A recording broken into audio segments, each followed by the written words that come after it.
DJ Moral Stories। शहर के एक कोने में बंजारों की बस्ती थी। उस बस्ती में लक्खी बंजारे का परिवार था। लक्खी बंजारे की बेटी सोना बंजारन शहर में लगने वाले मेले में नाच दिखाकर लोगों का मनोरंजन करती थी।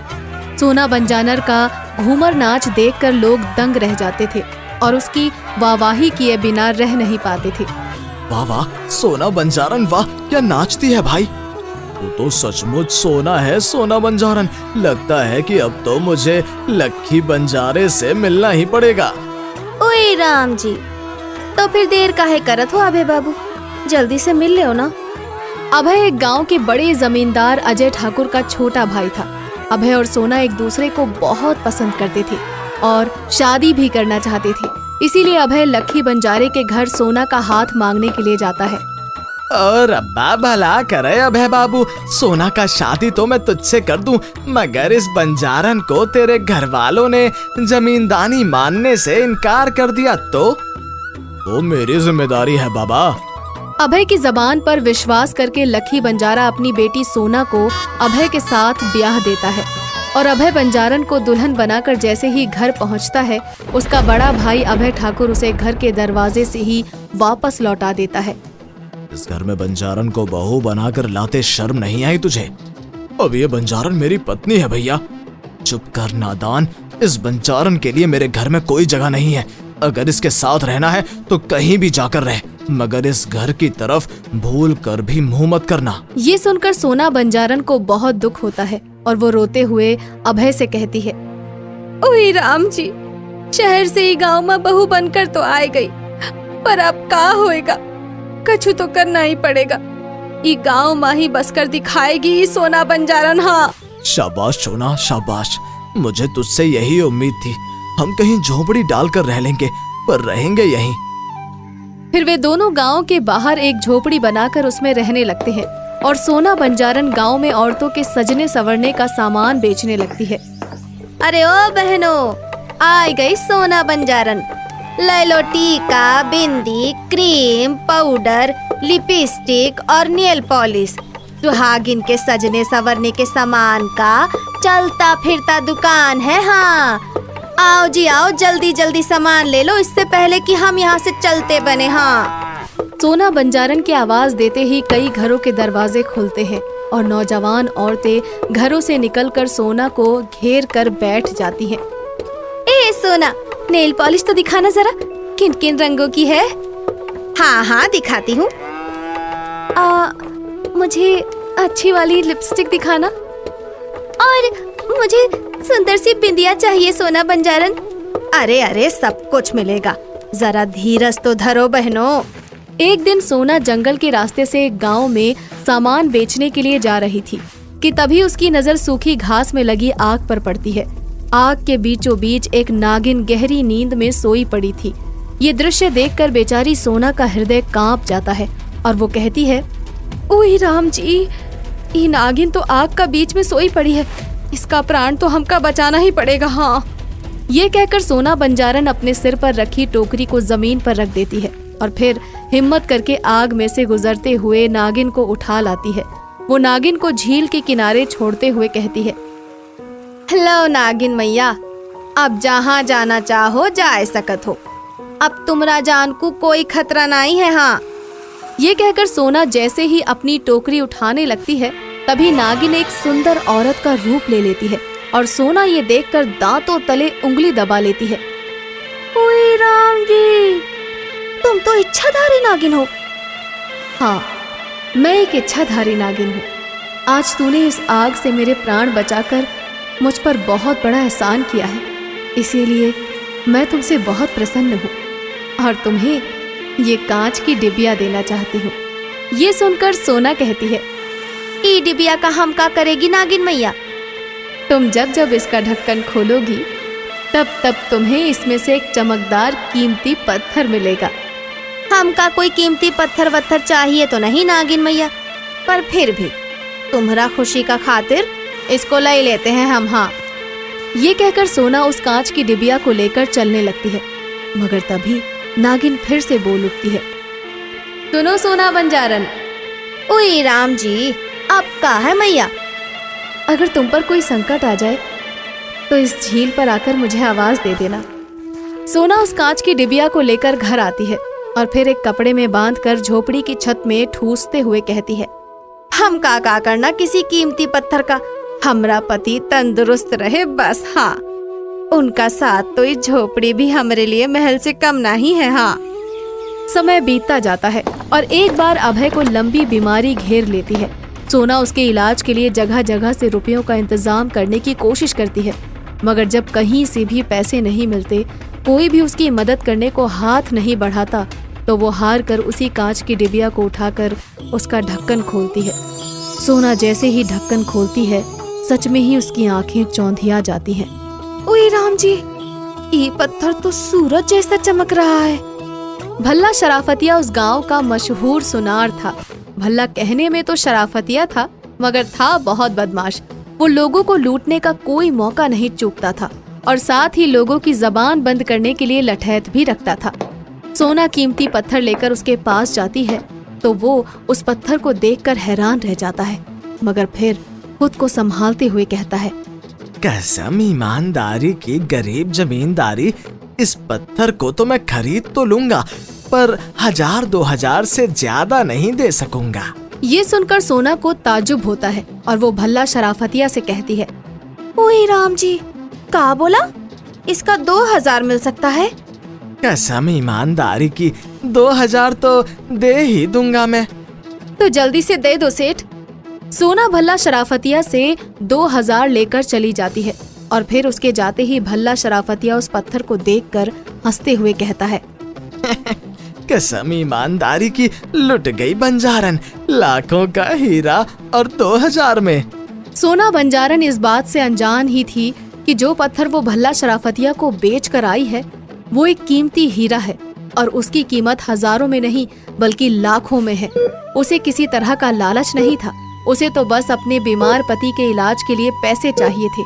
इसीलिए वो जब भी जरूरत पड़ती कांच की डिबिया खोलती और एक पत्थर भल्ला शराफतिया को बेच आती। बार बार इतने सस्ते हीरे पाकर एक दिन भल्ला शराफतिया के मन में लालच आ जाता है और वो सोचता है, कसम ईमानदारी की इस गरीब बंजारन के पास हीरो की खान है क्या? हर तीसरे दिन हीरा बेचने चली आती है और उस पर भी लाखों की कीमत का हीरा मात्र 2000 में बेचकर चलती बनती है। कुछ तो गड़बड़ जरूर है। यही सोचकर भल्ला शराफतिया अपने आदमियों को सोना बंजारन की जासूसी करने का हुक्म देने लगता है और कहता है, कसम ईमानदारी की अबे ओ रघु, जरा पता तो लगा बे, आखिरी बंजारन रोज रोज किस खान से हीरा निकाल कर लाती है? जल्दी पता लगा लूंगा सरकार। कसम ईमानदारी की जितना जल्दी पता लगाओगे उतना ही बड़ा इनाम दूंगा तुमको। भल्ला शराफतिया का आदेश मिलते ही रघु सोना बंजारन के इस राज का पता लगाने में जुट जाता है और एक दिन वो सोना बंजारन को कांच की डिबिया से हीरा निकालते हुए देख लेता है। अच्छा, तो इस कांच की डिबिया से मिलता है हीरा। रघु भागते भागते भल्ला शराफतिया के पास जाता है और वो ये राज उसे बताता है। इस राज का पता चलते ही भल्ला शराफतिया के मन में लालच के घोड़े दौड़ने लगते हैं और वो रघु से कहता है, कसम ईमानदारी की जब तक वो हीरा देने वाली डिबिया मुझे लाकर नहीं देते तब तक मुझे अपनी शक्ल मत दिखाना। ऐसा मत बोल सेठ, आज रात को ही वो डिबिया तेरे हाथों में होगी। फिर उसी रात भल्ला शराफतिया के आदमी उस डिबिया को सोना बंजारन के घर से चुरा लाते हैं और जैसे ही वो डिबिया का ढक्कन खोलता है उसमें से ऐसी रोशनी फूटती है जिसके आंखों में लगते ही भल्ला शराफतिया सहित सब अंधे हो जाते हैं। कसम बेईमानी की, अरे मैं तो अंधा हो गया। हाय हाय, मुझे तो कुछ दिखाई नहीं देता। हम सबको भी कुछ दिखाई नहीं दे रहा सेठ, लगता है ये डिबिया चुरा कर हमने कोई बहुत बड़ी भूल कर दी है। कसम बेईमानी की, अब तो सोना बंजारन ही कुछ कर सकती है भाई। वे सब रोते पीटते और गिरते पड़ते सोना बंजारन के पास जाते हैं और उसे सच बताते हुए कहते हैं, हमने तुम्हारी कांच की डिबिया चुरा कर बहुत बड़ी भूल कर दी। हमें बचाओ बंजारन, हमारी आंखों की रोशनी वापस करो। ओए राम जी, इतना लालच, चोर कहीं के, तुम सब अंधा ही रहो तो अच्छा है। हाँ। सोना बंजारन ये कहकर उनकी मदद करने से मना कर देती है, मगर फिर उसे उनका रोना बर्दाश्त नहीं होता और वो नागिन के पास जाकर उससे प्रार्थना करती है। ओ नागिन मैया, हमरा मदद करो, इन लालची लोगों को माफ कर दो और उनका आंखें वापस लौटा दो मैया। सोना बंजारन के कहने पर नागिन प्रकट होती है और उन सबकी आंखों की रोशनी वापस लौटा देती है। उधर भल्ला शराफतिया को अक्ल आ जाती है और वो सोना बंजारन के हीरो की पूरी कीमत चुका देता है। इस तरह सोना और अभय के पास बहुत सारा पैसा आ जाता है और वो अपने बड़े भाई अजय से भी बहुत अमीर हो जाते हैं। पैसा आने के बाद सोना बंजारन नागिन की हीरे देने वाली डिबिया को भी उसे वापस दे आती है। गांव पर नागिन का कहर। सर्पनगर कहकर एक गांव होता है जो अपनी प्राचीन कहानियों और रहस्यमयी बातों के लिए काफी प्रचलित होता है। वो गांव काफी पौराणिक होता है। जहां आज के वक्त में बाकी कई सारे गांव तरक्की कर रहे हैं, वहीं सर्पनगर आज भी एक पिछड़ा हुआ गांव ही था। उसी गांव में 3 लालची और बुरे भाई रहते हैं, जिनके नाम कमलेश, उमाकांत और प्रताप होते हैं। तीनों जमींदार होते हैं और गरीबों के साथ निर्दयता से पेश आते हैं। साहब ऐसा मत कीजिए साहब। मेरी बीवी बच्चे हैं, मेरे बूढ़े माता पिता हैं। मैं उन्हें लेकर कहाँ जाऊंगा इस बरसात के भयंकर मौसम में। मेरे घर को बख्श दीजिए साहब। मैं आपके पैसे थोड़े दिनों के बाद लौटा दूंगा। हाँ साहब, हमारी विनती स्वीकार कीजिए। हम गरीबों पर दया कीजिए। हम बेवकूफ नहीं हैं और हमारा हमारी जमीन पर पूरा मालिकाना हक है। तुमने जमीन इस्तेमाल की है तो उसकी भरपाई भी तुम्हें करनी होगी। भाइयों, हमें इस किशोर और श्रीधर की बातों में नहीं आना चाहिए। ये दोनों बस 2-3 बूंदे आंसू टपकाते हुए नाटक कर रहे हैं। हाँ, और क्या? कमलेश, उमाकांत, इन दोनों के घरों को और इनके पास पड़ी सारी कीमती चीजों को हमें छीन लेना चाहिए।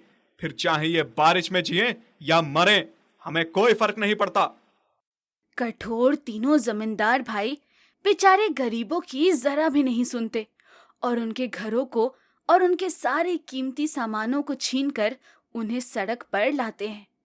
बारिश के दिनों में गांव में बहुत पानी भरता था।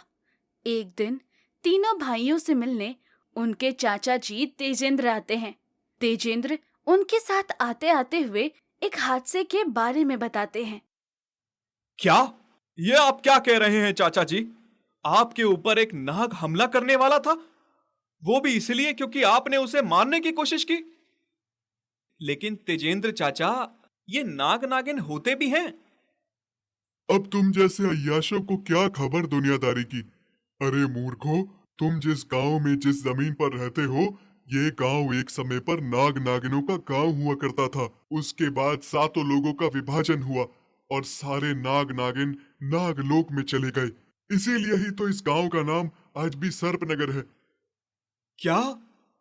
और तो और, आज भी इस गांव की काली पहाड़ियों के पीछे वो प्राचीन हवेली है जिसमें भव्य शिव मंदिर है और साथ ही नागलोक जाने का रास्ता भी।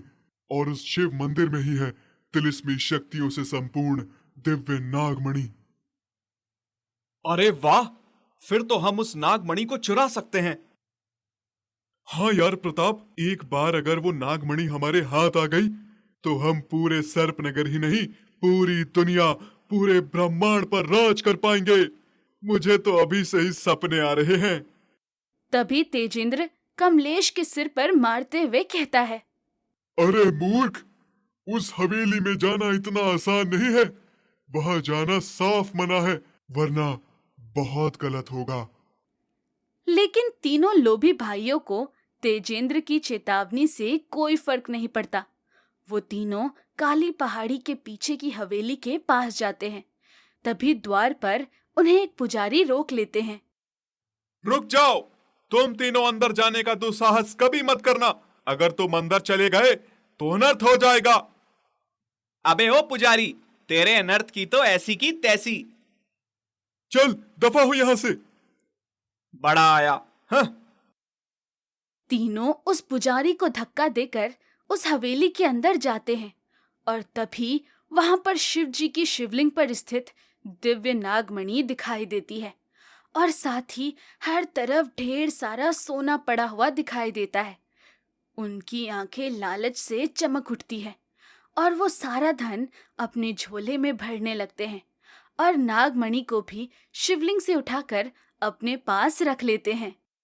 चलो भाइयों, अब हम तीनों का इस पृथ्वी पर राज करने का समय आ गया है। एक मिनट उमाकांत, वहां देख, वो सुनहरे अंडे, ये भी हमारे बहुत काम आएंगे। इन्हें हम चुरा लेते हैं। तीनों भाई वहां पड़े 2 नागिन के अंडे भी चुरा लेते हैं और चले जाते हैं। उस वक्त नागलोक में सभी शयन कर रहे होते हैं और साथ ही वो 2 अंडे जिस नागिन के होते हैं वो कोई और नहीं, सर्वश्रेष्ठ शेष नागिन होती है जो गहरी निंद्रा में होती है। इन अंडों को तो हम संभाल कर रखेंगे, लेकिन इस नागमणि को और इस सारे धन को हम अभी इस्तेमाल करेंगे। रुक जाओ, अभी हम इसे इस्तेमाल नहीं कर सकते। हम इस नागमणि को नाग पंचमी के पावन दिन इस्तेमाल करेंगे, जब इसकी शक्तियां दुगनी तिगनी हो जाएंगी। हाँ, ये तू एकदम सही कह रहा है प्रताप। लेकिन नाग पंचमी कब है? अगले हफ्ते है नाग पंचमी। तीनों भाई ये फैसला लेते हैं कि वो नाग पंचमी के दिन उस नागमणि का इस्तेमाल करेंगे। लेकिन वहां हवेली में सोई इच्छाधारी सर्वश्रेष्ठ शेष नागिन जब निंद्रा से जाग जाती है, तभी अपने अंडों को लापता देख वो घबरा जाती है। हे शिव जी, हे त्रिनेत्रधारी, मेरे अंडे कहाँ गए? कहीं नागलोक के किसी नाग या नागिन ने तो नहीं चुरा लिए? उनकी हिम्मत भी कैसे हो सकती है सर्वश्रेष्ठ शेष नागिन के अंडे चुराने की? शेष नागिन पूरे नागलोक में अपने अंडे ढूंढती है, लेकिन उसे अपने अंडे कहीं नहीं मिलते। तभी उसकी नजर हवेली के द्वार पर जाती है, जो आधा खुला होता है। और तो और शिवलिंग पर स्थित नागमणि को भी गायब देख शेष नागिन का क्रोध 7वें आसमान पर चलता है। इसका मतलब ये अतिक्रमण, ये तो साहस इंसानों ने किया है। हवेली के भव्य द्वार आधे खुले हैं। अब ये शेष नागिन पूरे सर्पनगर में तहलका मचा देगी, तबाही कर देगी। क्योंकि अब बात सिर्फ मेरे अंडों की ही नहीं है, बल्कि मेरे शिव जी की धरोहर नागलोक की नागमणि की भी है। भोलेनाथ, मैं आपसे वादा करती हूँ कि नाग पंचमी के अग्रिम मैं नागमणि को फिर से लाकर ही रहूंगी। हर हर महादेव। शेष नागिन अपने महाकाय विशाल रूप में आकर पूरे गांव में विनाश करने लगती है। वो अपने मुंह से आग उगलकर सब कुछ जलाने लगती है और पूरा गांव शेष नागिन के कहर से बचने के लिए यहाँ से वहां भागने लगता है। शेष नागिन का गुस्सा बढ़ता ही जा रहा था। बचाओ, बचाओ, मेरा घर, मेरी बेटी, नहीं, बचाओ, बचाओ। बताओ गांव वालों, कहाँ छिपा कर रखे हैं मेरे अंडे और नागमणि? शेष नागिन के कहर को रोकने के लिए पुजारी जी उनके सामने आते हैं और उनसे हाथ जोड़कर याचना करते हैं। शेष नागिन की जय हो। शेष नागिन, रोकिए इस तबाही को। मैं जानता हूँ वो 3 दुष्ट चोर कौन हैं, जिन्होंने आपके अंडे और भोलेनाथ की धरोहर नागलोक की धरोहर नागमणि को चुराया है। ठीक है पुजारी जी। पुजारी की प्रार्थना सुनने पर शेष नागिन हर तरफ हुई तबाही को अपनी नागिन शक्तियों से रोकती है और सब कुछ ठीक कर देती है। बताइए पुजारी जी, कौन है वो 3 हैवान जिन्होंने इतना बड़ा कदम उठाया? और आपने तो अपना पूरा जीवन शिव भक्ति को समर्पित कर दिया, फिर आपने उन्हें हवेली में आने से रोका क्यों नहीं? मैंने उन्हें रोकने का प्रयास किया था शेष नागिन, लेकिन उन्होंने मुझे धक्का दे दिया और जल्दी से अंदर की तरफ चले गए। मैं जानता हूँ वो तीनों इस वक्त कहाँ छुपे होंगे।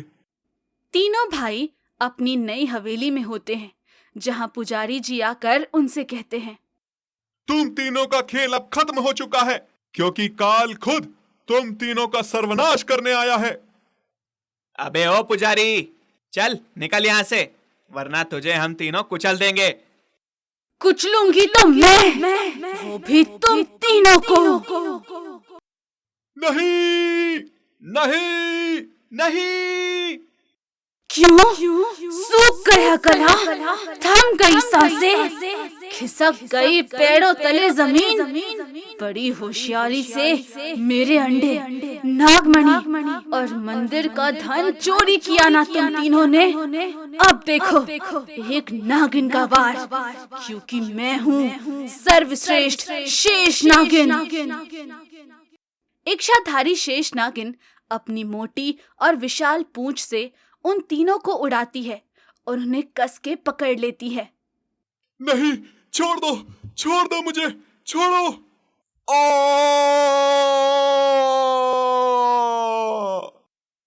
और जमीन पर पटकती है।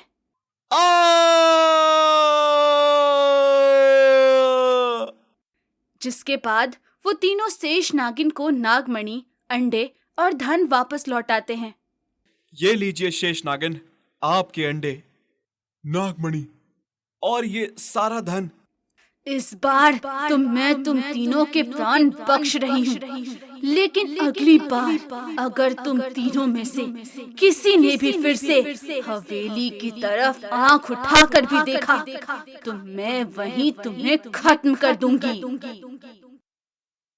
शेष नागिन अपने अंडे, नागमणि और धन लेकर नागलोक फिर से लौटती है और हवेली के मंदिर में नाग पंचमी के दिन नागमणि को शिव जी की शिवलिंग पर स्थापित करती है। और इस तरह पूरा नागलोक उल्लास और उमंग से नाग पंचमी का त्योहार मनाता है। और इसी हादसे से तीनों भाइयों को सीख मिल जाती है और वो गरीबों के साथ अच्छे से बर्ताव करने लगते हैं और बुरे कर्म करना छोड़ देते हैं।